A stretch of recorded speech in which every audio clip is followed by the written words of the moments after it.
Hey folks, we're sponsored today by Spare the Rock, Spoil the Child. I know from my Twitter feed that many of you have kids, and I also know that kids' music can be painful for parents. That's where Spare the Rock comes in. It's a radio show that plays kid-accessible music that won't make your ears bleed. Some of it from the very bands that have been featured on the little podcast that could. So go to sparetherock.com and build a much cooler musical relationship with your kids. Now, let's get to the show.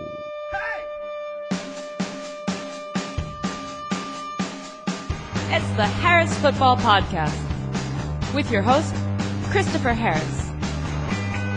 Welcome. Yeah. Welcome in. I am Chris Harris. This is the Harris Football Podcast. And I am going to the dentist this afternoon. Really looking forward to my cleaning, especially the part where the dental hygienist wants to chat and expects me to respond while her arm is halfway down my gullet. Isn't that great? I really hope she doesn't listen to this podcast. So tonight, before the Washington v. Giants game, for an hour before kickoff, I'll be doing an I Think I Can, which is a live streaming Q&A. We have a lot of fun doing those, an hour of taking your lineup questions and your DFS questions and anything else you want to ask. Go to harrisfootball.com/videos for the link, and that's a permanent link, and you can bookmark it. And an hour before kickoff on Thursdays and Sundays, I'm there for you. We'll have some trivia. You can win stuff.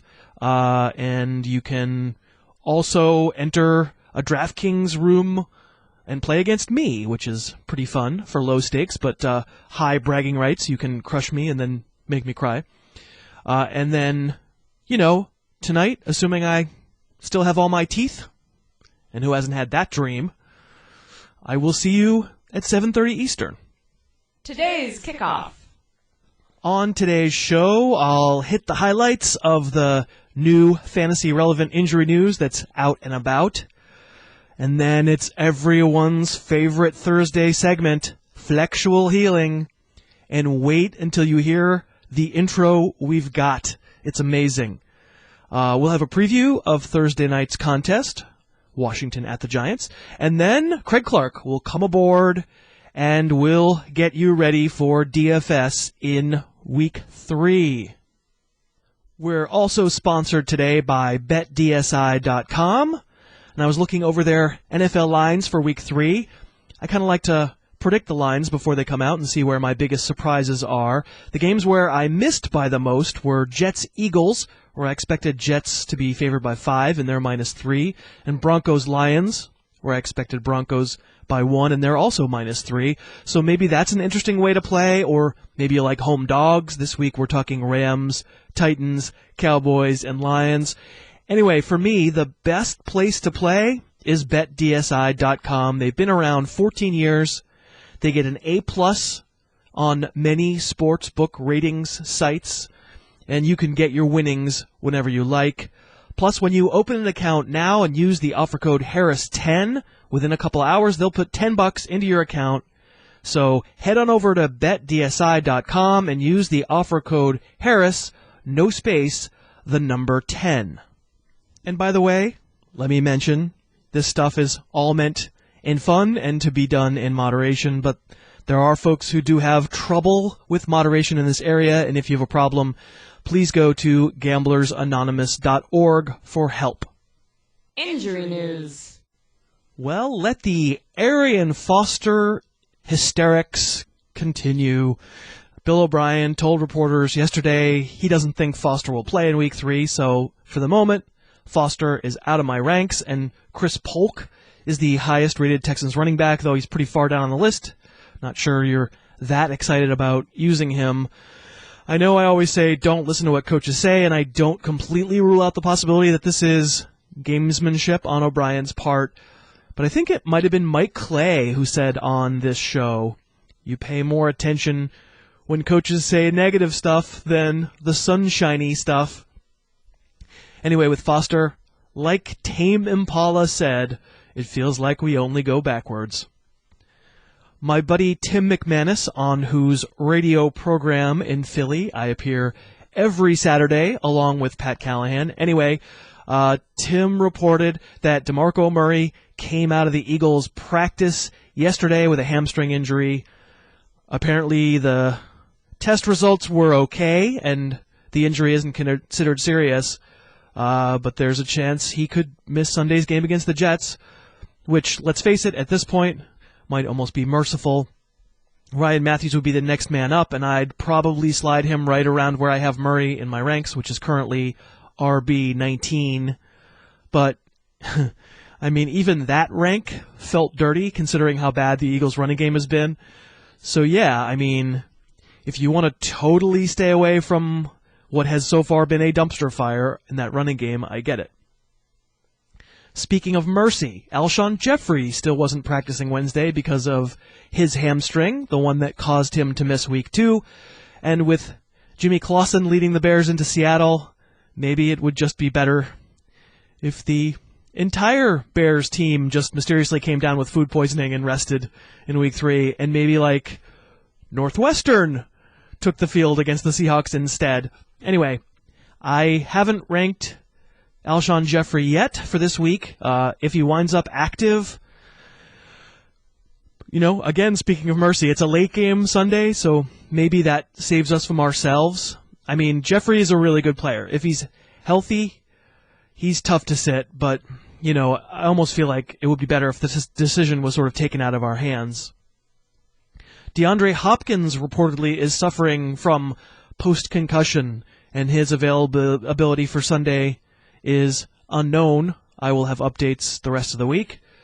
Chris Ivory didn't practice Wednesday because of a quad injury, which we hope isn't related to his groin injury. Hopefully it was just a day of rest. Ladarius Green apparently suffered his second concussion in the past 2 weeks. And I know, for sanity's sake, I'm hoping he doesn't play this week. I did remove him from my ranks, though nothing is set in stone there. And finally, I put Jordan Cameron back into my ranks. He's inside my top 10 tight ends, as the Dolphins seem to be putting out messages into the universe that they think they'll have him available on Sunday, despite the groin injury that took him out of Week 2. But again, when we're listening to NFL teams, we are reading pig entrails. We don't know if they're telling the truth. So nothing is certain until we see that he's active. I would have an alternative ready just in case. But, if he's active, I think you probably use him. Getting your mailing and shipping done can seem like a no-win situation. Going to the post office takes up valuable time, and leasing a postage meter is expensive with multi-year commitments and hidden fees. Luckily, I know a better way, Stamps.com. With Stamps.com, you can buy and print official U.S. postage for any letter or package right from your desk using your own computer and printer. You can get special postage discounts you can't find at the post office, plus Stamps.com is more powerful than a postage meter at just a fraction of the cost. I've got swag to send out when you folks win at trivia during our I Think I Cams, and I use Stamps.com every time. And right now they've got a special offer. Use my promo code Harris, and you'll get a 4-week trial plus a free digital scale and up to $55 in free postage. So don't wait. Go to Stamps.com, and before you do anything else, click on the microphone at the top of the homepage and type in Harris. That's Stamps.com. Enter Harris. Get up, start your day tonight. Wake up, Harris says it's right. And when my team's been reeling, I want Flexual Healing, Flexual Healing. How unbelievable is that? That's Viola James singing, Matt Everhart producing, and the lyrics by Pete Ansbacher. Thank you. Wow. Unbelievable. Yes, we are going to do some Flexual Healing, and I'm afraid that my advice cannot possibly live up to the intro. The goal for Flexual Healing is to ask you your most intense flex questions of the week, compile all that data, and find the players who are driving the most people crazy. And then hopefully I can find for you the mesh point between the running back list and the wide receiver list in my ranks to put you in the neighborhood of where I think the toughest decisions are. It's not science, but if your gut is being quiet, maybe this helps. So the most asked about flex player this week is, without question, Amir Abdullah. Just a few sample questions. Seth Adcock asks, Steve Smith or Amir Abdullah PPR? Andrew Shortle asks, Amari or Abdullah? Carlos asks, in a PPR, Macklin or Abdullah? Andrew Kalinsky, Abdullah or Stevie Johnson in a PPR? Hashtag TrashBagCentral. And Kyle Chu 22 says Sammy Watkins versus Amir Abdullah. So that's Jeremy Macklin, Steve Smith, Sammy Watkins, Amari Cooper, and Steve Johnson. Just as a sample of Amir Abdullah questions, that's the order of those receivers in my ranks. So the Lions backfield. Tormented us all August long with Joik Bell's Bataan death march of an injury rehab. And it's tormenting us again. I read in some places how it's over. It's been decided. Abdullah played so many more snaps than Bell last week. Forget Bell. Drop him. Maybe. I mean, clearly, my decision to come off my stringent Bell stance, which is not a stringer Bell stance, there at the end of August is looking like the right one. But I don't think I'm dropping Joik Bell. The Lions' offense was putrid and in hurry-up mode last week for a lot of the game. Theo Riddick played nearly as many snaps as Abdullah did, and through 2 weeks we still haven't seen a Lions goal line carry, which isn't to say that Bell will definitely get those, but we don't know. Anyway, Abdullah, as a flex. It's concerning to me because I kind of would like to see him do it multiple times before I bench very good receivers. So for me, Macklin and Steve Smith, I think they start over Abdullah, no questions, all formats. Not saying that Abdullah can't break a big one, because of course he can. He's really talented, but if we're down on the Eagles' backfield and we're down on the Broncos' backfield, I think we also have to be a little down on the Lions' backfield. The other three guys, Watkins, Cooper, and Stevie Johnson, that's the mesh point. That's the hard decision territory. I think I go Abdullah over those guys, but honestly, if your gut's telling you something else, I get it. Next up on the most asked about list is Dion Lewis, about whom I'll talk a little bit more with Craig Clark subsequent to this little Flexual Healing segment as a possible DFS play. So here's a sampling of Lewis-related flex questions. Ryan Malady says Lewis or Dante Moncrief. Kirk James also says Lewis or Dante Moncrief. Kenny Phelps, Dion Lewis or Jeremy Macklin. Fantasy assistant, John Brown or Dion Lewis. John Thomas says PPR, Dion Lewis or Kendall Wright. So you can see the wide array of receivers. We're comparing Lewis to the neighborhoods of John Brown, Jeremy Macklin, Dante Moncrief, and Kendall Wright. So for me, again, Brown and Macklin, I think that's a higher district than Lewis lives in with his, as so far, week-to-week uncertainty. Will this finally be the week when the Patriots go heavy on offense and use LeGarrette Blount? You know it's coming. Moncrief, I guess the two Moncrief questions that I just fielded there were, relative to Dion Lewis, were standard leagues. And again, I could see going with Lewis, but in standard, I think I lean toward Moncrief. Kendall Wright in a PPR, it feels to me like that's the right neighborhood.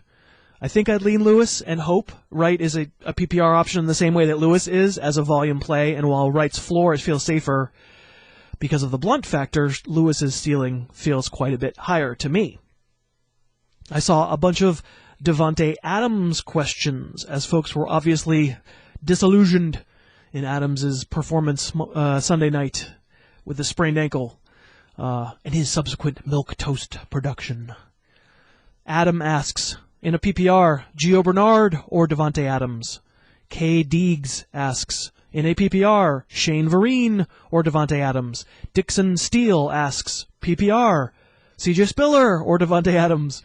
William Ryland says, for Standard League, Frank Gore or Devontae Adams. So the running backs we're comparing to Adams here in my order of ranks are Gore, Bernard, Spiller, and Vereen.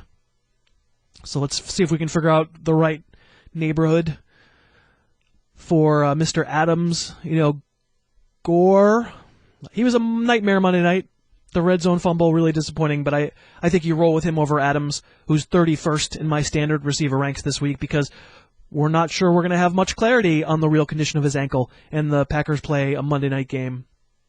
If we're talking Bernard in a PPR, and Adam is in his question, then I go Gio there as well. I don't think Jeremy Hill has suddenly been marginalized because of his fumbling, but if he should happen to lose one early this week, who knows, and that probably has to be factored a little bit into Gio's upside.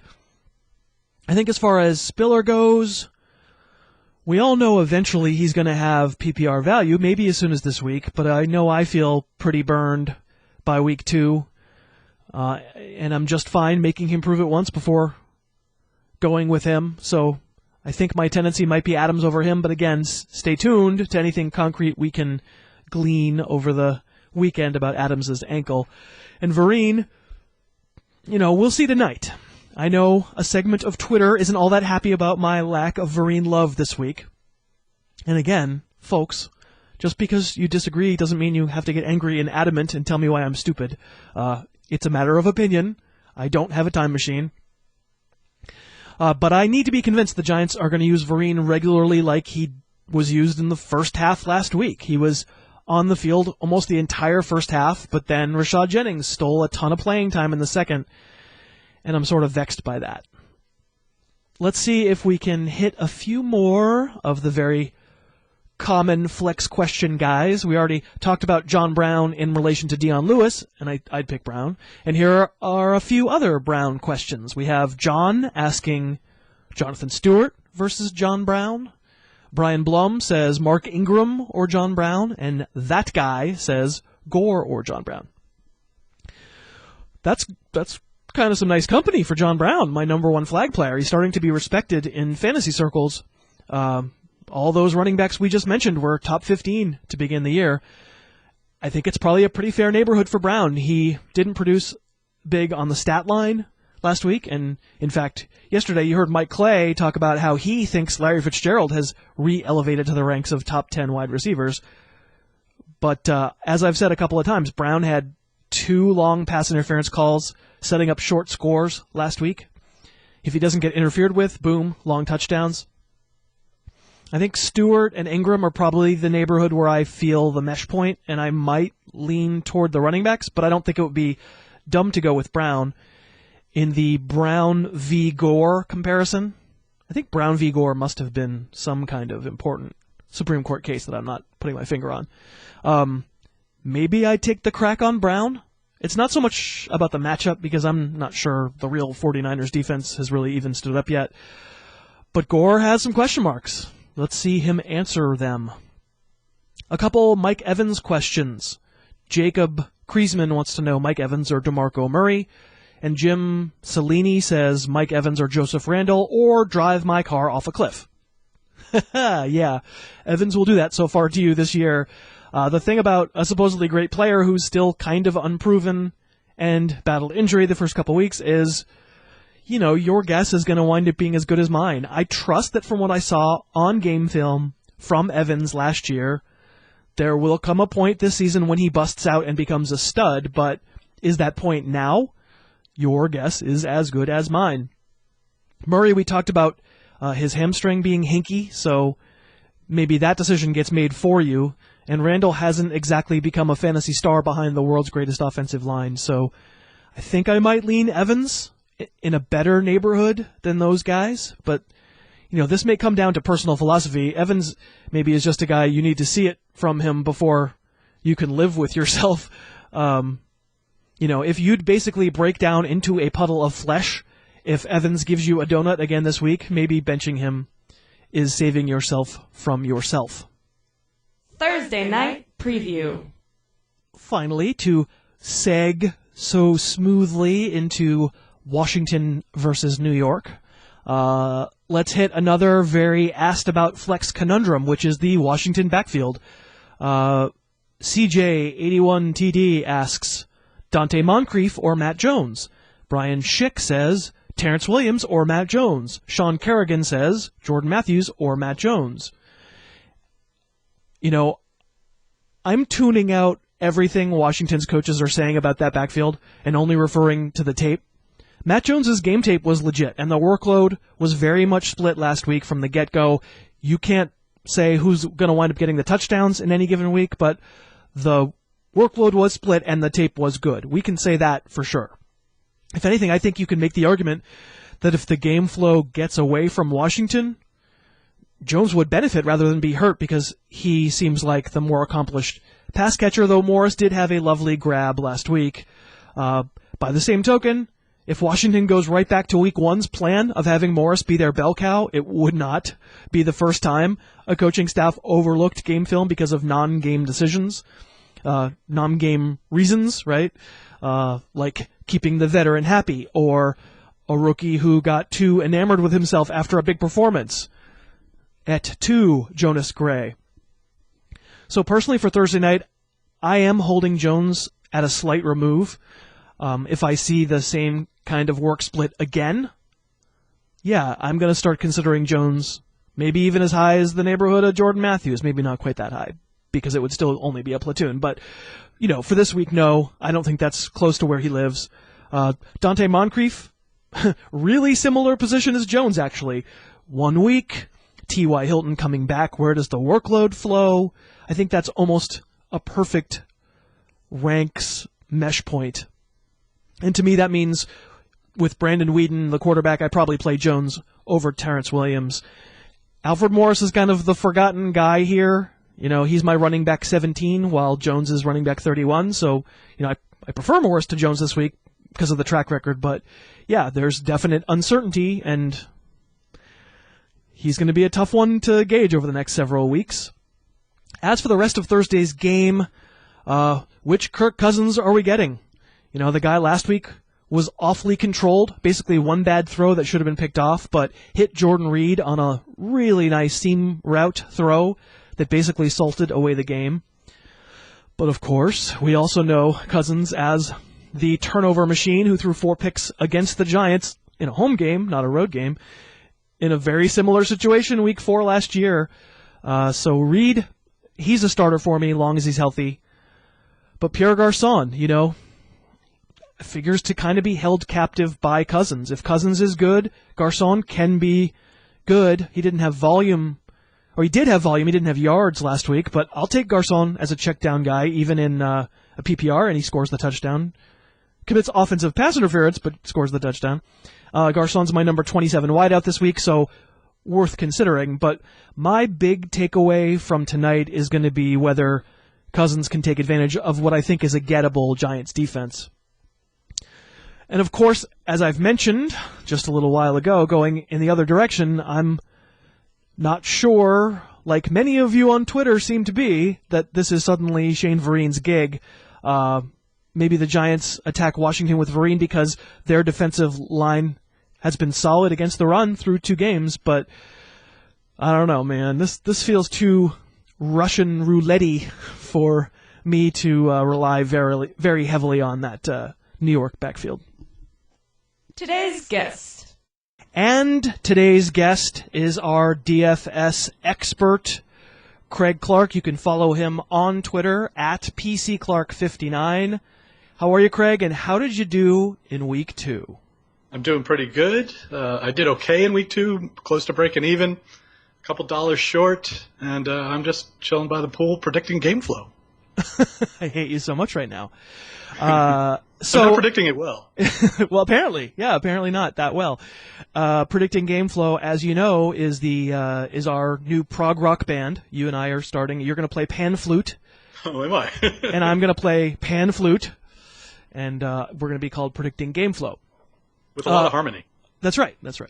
So you wrote a blog post, as you do every week, for harrisfootball.com on DFS, and I encourage folks to check those posts out, on which you talked about, well, first of all, you talked about winning strategy last week, and about how stacking Patriots and Steelers last week wound up being the winning strategy, right? Yeah, especially if you stack them together. Right. Patriots and Steelers. You said in the post, and this is brutal, there was one woman who would literally be a millionaire right now, except she stacked all the Patriots except Deion Lewis. Yeah, she wanted Danny Woodhead, an expatriate, right? So, but Deion Lewis was the better play. Oh, so literally she'd be a millionaire if she'd put in Deion Lewis where she had all the other Patriots. Yeah, I think she finished fourth. She did well, but she would have finished first. I mean, yeah, she still made money, but wow. So she also had Crabtree. Wow. So Well, she had all Steelers and Patriots, and then Michael Crabtree. I mean, and Daddy Woodhead. So.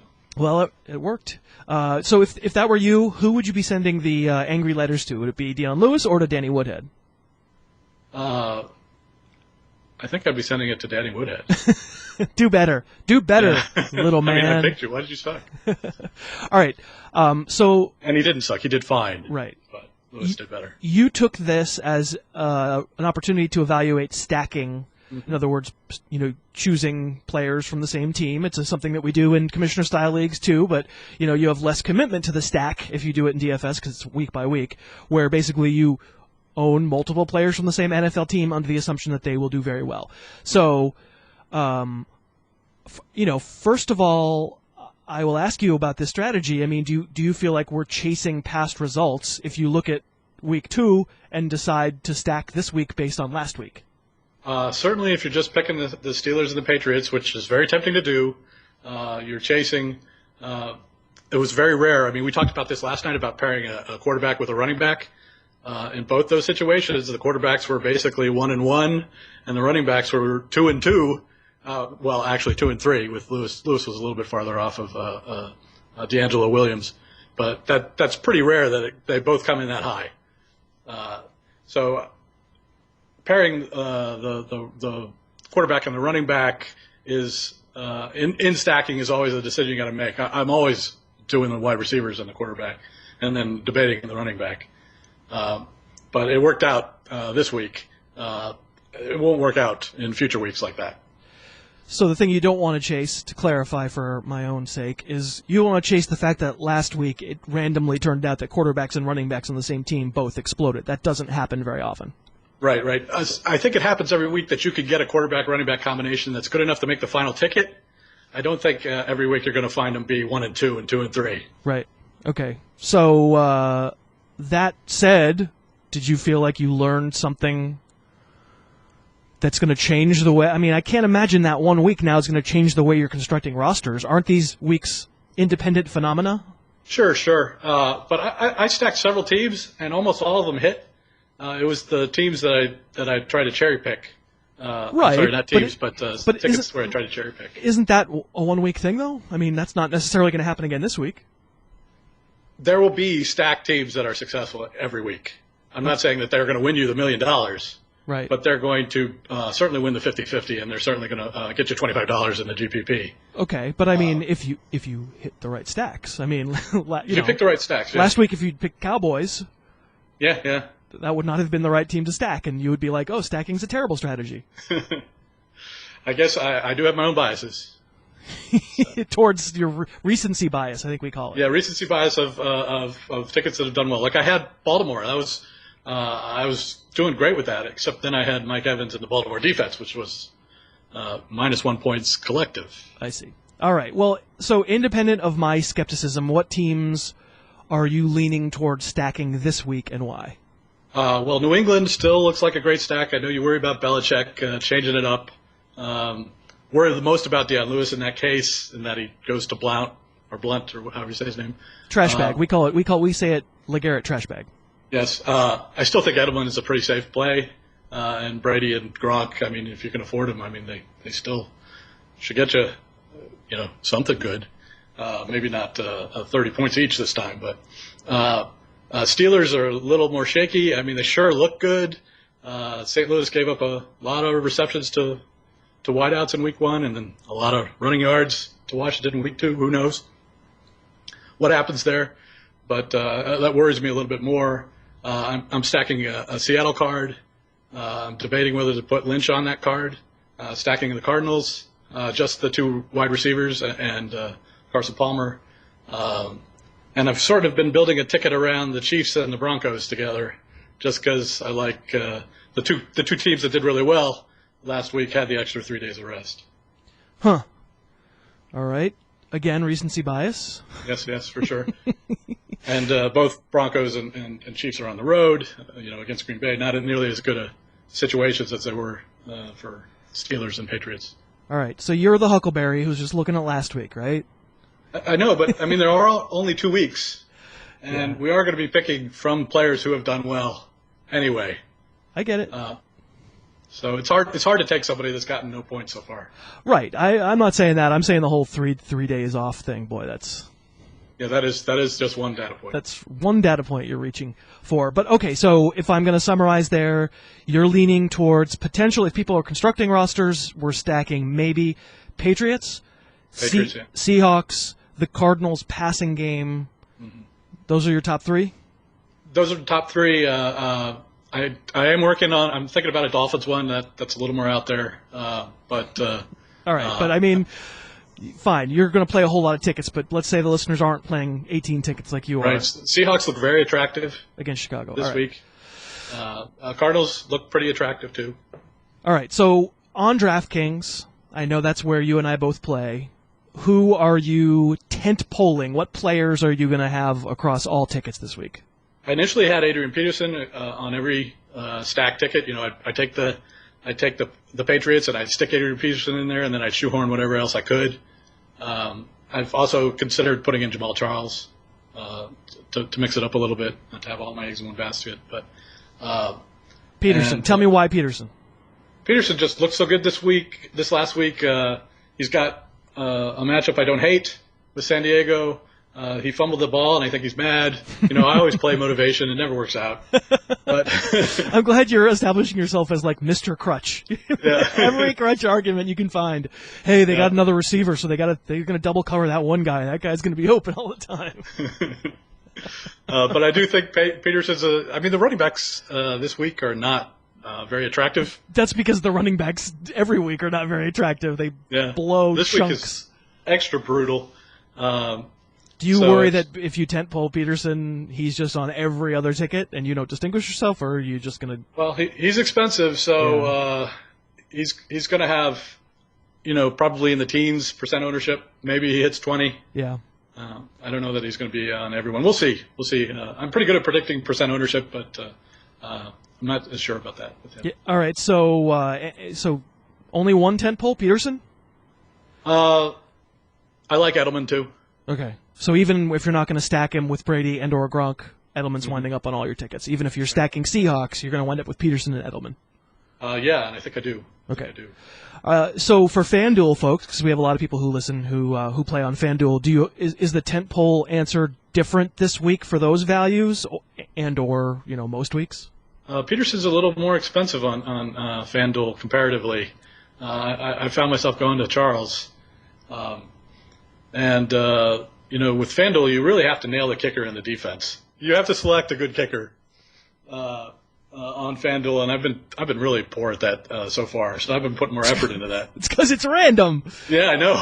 It's the noise in the equation. It's absolutely the noise in the equation. If there's one reason that we slightly favor DraftKings, that's probably it right there. Yeah, it's I don't want to say infuriating, but it's harder to take. And the salaries are definitely getting even more and more compressed on FanDuel. So it's getting a little bit harder to put something together with that has 3 receivers you're really happy with. Yeah, but then again on FanDuel, as you say, receivers take a little bit of a backseat to those rock solid running backs since it's only half PPR. Right. All right, so tent poles seems like we've worked on. I think if you're FanDuel, you're thinking Charles and also Edelman. Is that right? Yeah, Edelman I like. I like him everywhere. Across all, yeah. Everybody I like as my tent poles have been the things that have hurt me on my cards. Well, you can't. Des breaking his foot's not your fault. Yes. All right, so give me on the other end a few bargain basement guys who are cheap across both sites for like last guy type fill-ins. Mm-hmm. Doug Baldwin. I'm not the only person picking him. Yeah, I guess, but how can you say there's so many receivers there? Jermaine Kearse in week 1, Tyler Lockett. It's tough for me to go with any Seahawks receiver. I'm surprised you say stack those guys. I know the matchup looks as sweet as can be. It's a 14-point spread. Mm-hmm. Seahawks hopping mad at first home game. It feels like a recipe for a total blowout.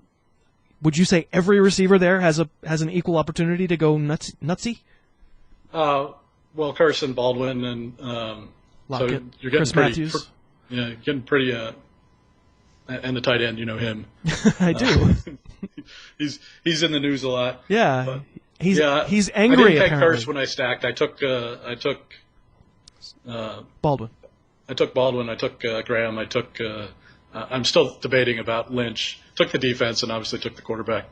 Right, so you have a ticket that has Wilson, Graham, Baldwin, and the Seattle defense. Yes, and right now Lynch is in it too. Okay, but I'm not sure I'm sticking with it. All right. Baldwin, one cheap guy. Got a couple others. Travis Benjamin is still cheap. I mean, a lot of people really hate him for no targets. I understand why. I'm just playing the talent angle, and I know they're at least going to throw it to him twice.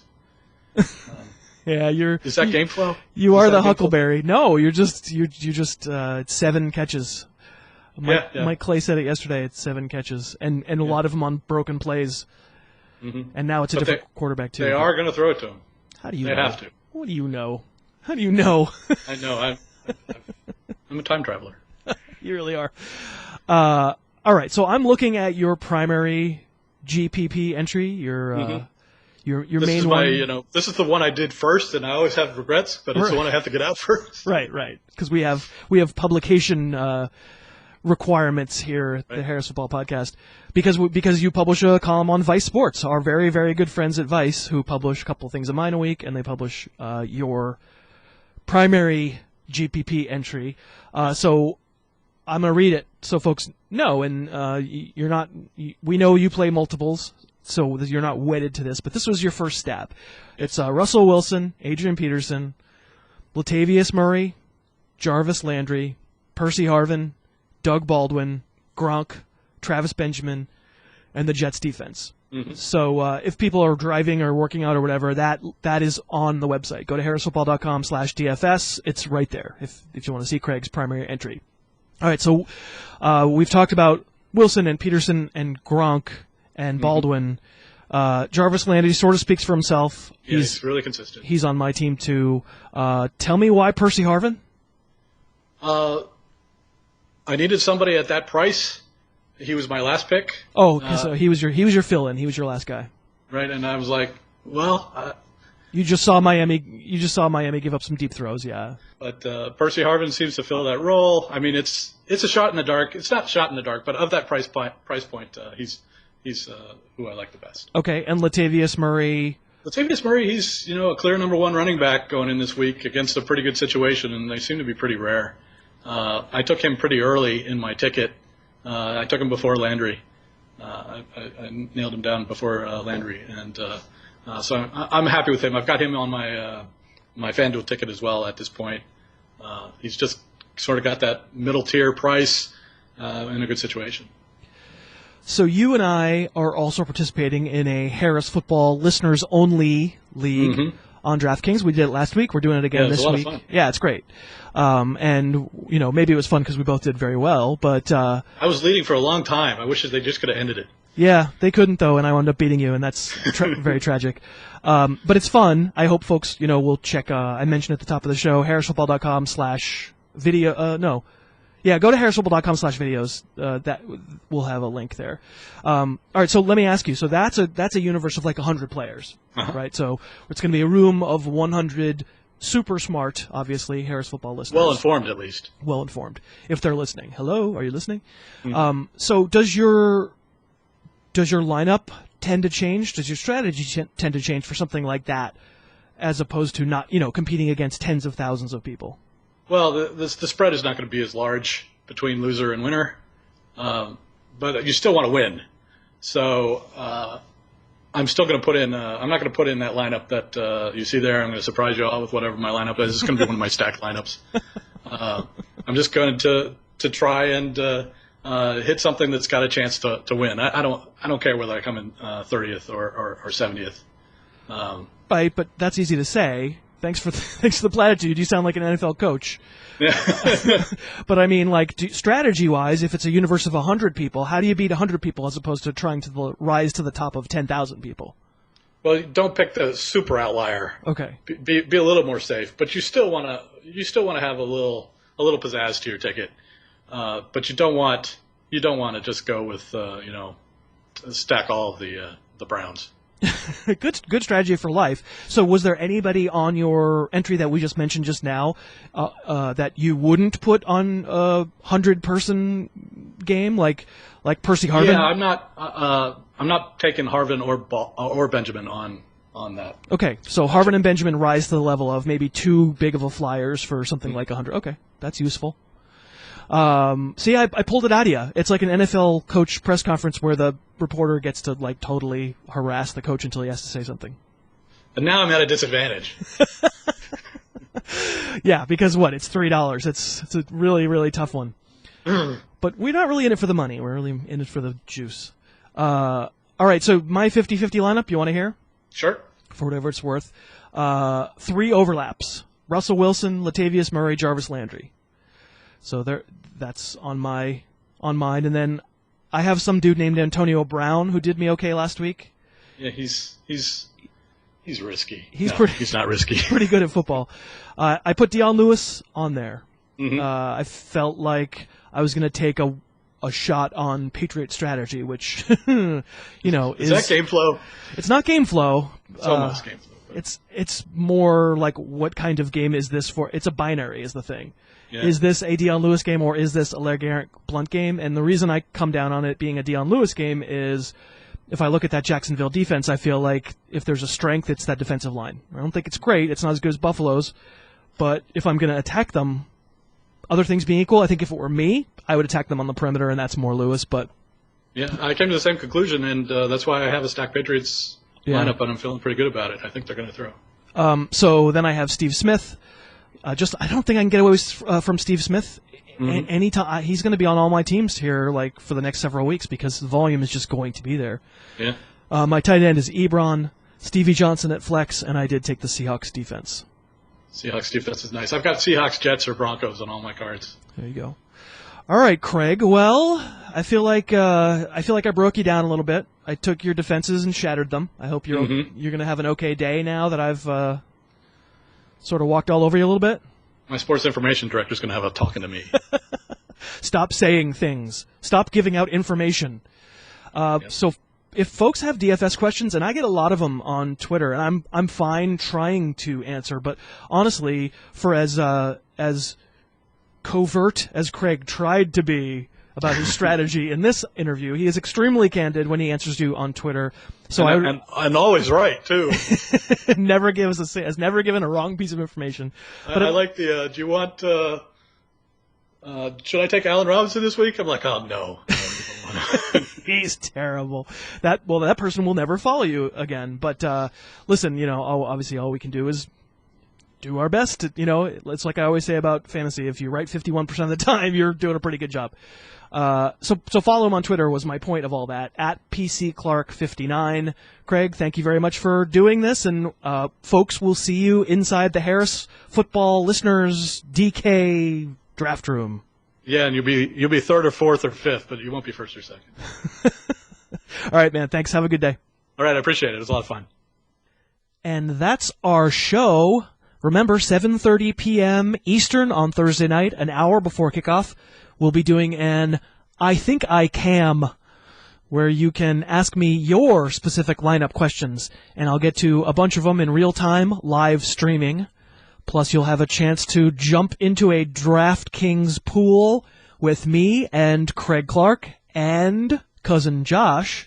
Go to harrisfootball.com/videos for the link. Thanks very much for listening. Enjoy the game tonight, and I'll talk to you tomorrow. The Harris Football Podcast's opening theme is Under the Gun by Apex Manor. The end theme is Tooth and Claw by OU Villain. Subscribe to the Harris Football Podcast on iTunes and never miss an episode.